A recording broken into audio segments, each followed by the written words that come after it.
Discussão Completa, CEO da Nvidia Jensen Huang sobre IA e a economia global. Good morning, everyone. It's really nice to be back here at the Congress Hall. Hopefully everybody had a good day yesterday and are enjoying it today.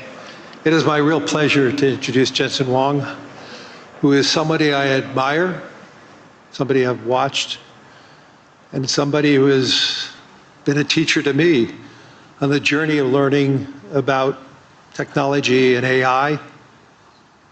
It is amazing watching how he led Nvidia. And I don't measure myself on comparisons, but I like this one comparison. So since Nvidia has been public, which was in 1999, same year as BlackRock. Oh boy. Okay, no.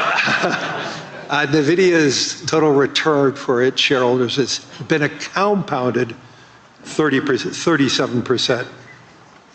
Just think about that. What would that mean to every pension fund if they invested in Nvidia as an IPO? The amount of successes we have with everybody's retirement. At the same time, BlackRock's annualized total return has been 21%. Not so bad for a financial services company, but it certainly pales. But that is just a really great indication of Jensen's leadership, the positioning of Nvidia, and also it is a great statement about what the world believes in the future of Nvidia. So Jensen, congratulations on that journey, and I know we have many more years of that journey ahead of us. Thank you. I appreciate that. My only regret was at the IPO, after the IPO, I wanted to buy my parents something nice. And so I sold Nvidia stock at a valuation of $300 million. The company was at a valuation of $300 million, and I bought them a Mercedes S-Class. It is the most expensive car in the world. They regret it. Do they still have it? Oh, sure. Yeah, Good. They still have it, yeah. Good.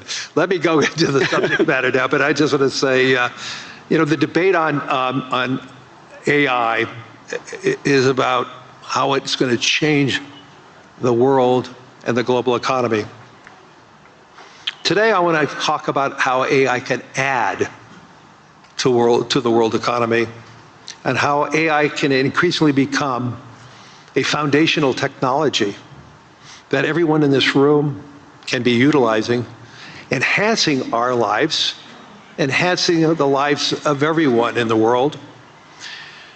And we need to talk about how it's going to reshape productivity, labor, infrastructure across virtually every other sector.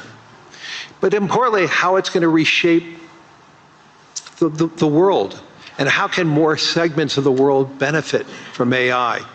And how can we ensure that we have a broadening of the global economy, not a narrowing of the global economy? And I can't think of another person who has a clearer view on not just what AI is, but the infrastructure around it, the infrastructure that is necessary to build around it. And because so many of the major hyperscalers are utilizers of what Nvidia creates, and the whole engagement around the infrastructure around AI, the potential of AI, I think we have a great voice to listen to this afternoon or this morning. So Jensen, once again, thank you. This is his first time here at the World Economic Forum in Davos, and I know you have a really busy schedule, so thank you for taking that time. I appreciate that. So let me go right into it. Why do you believe that AI has the potential to be that significant engine of growth? And what makes this moment, this technology, different than past technology cycles? Yeah, this is, first of all, when you think about AI and you're interacting with AI in all these different ways, ChatGPT, of course, using Gemini, of course, using Anthropic, Claude, of course, and the magical things that it could do, it's helpful to reason back to the first principles of fundamentally what is happening to the computing stack. This is a platform shift. A platform is something where applications are built on top of. And this is a platform shift like the platform shift to PCs. New applications were developed to run on a new type of computer.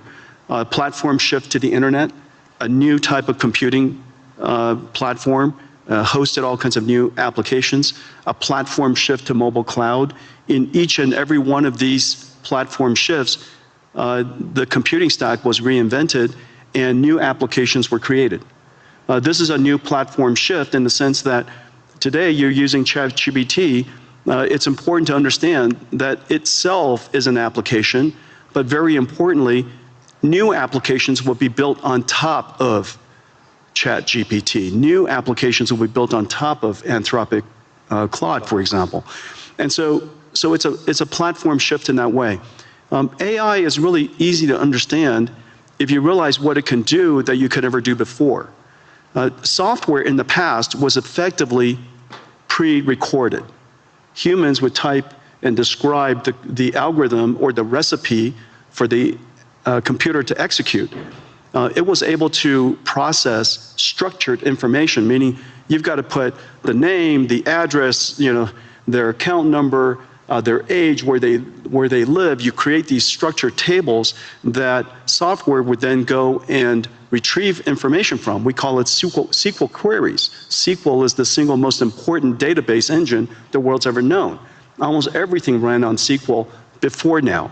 Now we have a computer that can understand unstructured information, meaning it can look at an image and understand it. It could look at text and understand it. It's completely unstructured. It could listen to sound and understand it, understand the meaning of it, understand the structure of it, and reason about what to do about it. And so for the first time, we now have a computer that is not pre-recorded, but it's processed in real time, meaning that it's able to take the context of the circumstance, whatever the environmental information, the contextual information, and whatever information you give it, it could reason about what is the meaning of that information and reason about your intent, which could be described in a really unstructured way. You describe it however you want to describe it. We call it prompts. But you describe it however you like to describe it. And to the extent that it can understand your intention, it could perform a task for you. Now, the important thing about this is that because we're reinventing that entire computing stack, the question is, what is AI? You're asked, when you think about AI, you think about the AI models. But it's really important to understand industrially, AI is actually essentially a 5-layer cake. At the bottom is energy. AI, because it's processed in real time and it generates intelligence in real time, it needs energy to do so. Energy is the first layer. The second layer is the layer that I live in. It's chips and computing infrastructure. The next layer above it is the cloud infrastructure, the cloud services. The layer above that is the AI models. This is where most people think AI is. But don't forget that in order for those models to happen, you have to have all of the layers underneath it. But the most important layer, and this is the layer that's happening right now, the reason why last year was an incredible year, frankly, for AI, is that the AI models made so much progress that the layer above it, which is ultimately the layer that we all need to succeed, the application layer above that. And so this application layer could be in financial services, it could be in healthcare, it could be in manufacturing. This layer on top ultimately is where economic benefit will happen. But the important thing, though, because this computing platform requires all of the layers underneath it, it has started, and everybody's seeing it right now, it has started the largest infrastructure build out in human history. We're now a few $100 billion into it. That's it. We're a few $100 billion into it. Larry and I, we get the opportunity to work on many projects together. There are trillions of dollars of infrastructure that needs to be built out. And it's sensible. It's sensible because all of these contexts have to be processed so that the AI, so that the models can generate the intelligence necessary to power the applications that ultimately sit on top. And so when you go back and when you reason about it layer by layer by layer, and you realize that the energy sector is now seeing extraordinary growth. The chip sector, TSMC just announced they're going to build 20 new chip plants. Foxconn working with us and Wistron and Quanta building 30 new computer plants, which then go into these AI factories. So we have chip factories, computer factories, and AI factories all being built around the world. And memory. And memory, right, exactly. Those chip fabs. Micron has started investing $200 billion in the United States. SK Hynix is doing incredibly. Samsung is doing incredibly. You could see that entire chip layer growing incredibly today. And now, of course, we pay a lot of attention to the model layer, but it's really exciting that the layer above them is really doing fantastically. And now, one indicator is where the VC funding going into. Last year, 2025, was one of the largest years in VC funding ever. And last year, most of the funding went to what is called AI native companies. These are companies in healthcare, they're company in robotics, and company in manufacturing, financial services, all of the large industries in the world. You're seeing huge investments going in to those AI natives because for the first time, the models are good enough to build on top of. So let's just dive a little further. Obviously, everybody, I'm sure, uses their own chatbot and getting information. So, but you're talking about the dispersion of AI is going to be the key. Let's talk about it, like go into a little more upside ideas related to the dispersion of it in the physical world. You mentioned, obviously, healthcare is a great example of that. But where do you see the transformational opportunities in areas like transportation or science? Well, last year, I would say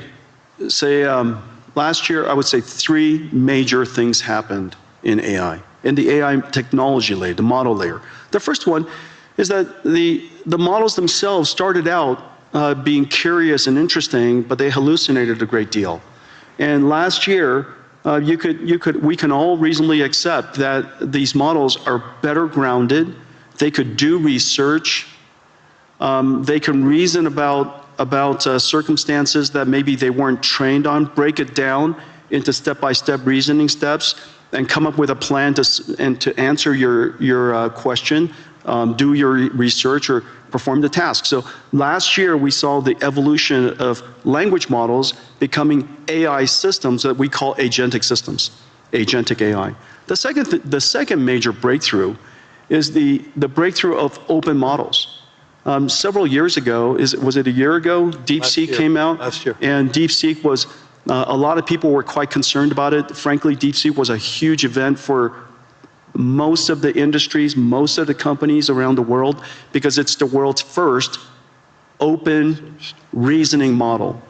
Since then, a whole bunch of open reasoning models have emerged, and open models has enabled companies and industries, researchers, educators, universities, startups, to be able to use these open models to start something and create something that's domain specific or specialized for their needs.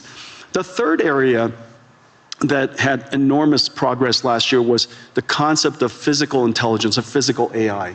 AI that understands not just language, but AI understands, if you will, nature.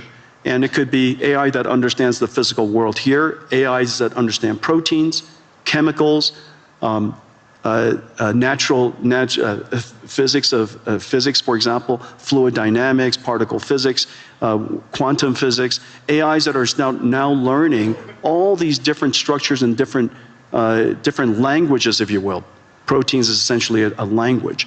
And so all of these AI. Este website pode ajudá-lo a melhorar a sua leitura e compreensão auditiva em inglês. Recorrendo a IA, divide as frases em segmentos curtos e fáceis de entender. Com o leitor, pode ajustar a velocidade, fazer pausa ou recuar para compreender cada frase. O site disponibiliza tradução em 20 idiomas, facilitando a aprendizagem. Basta escrever engnest.com no seu navegador e experimentar.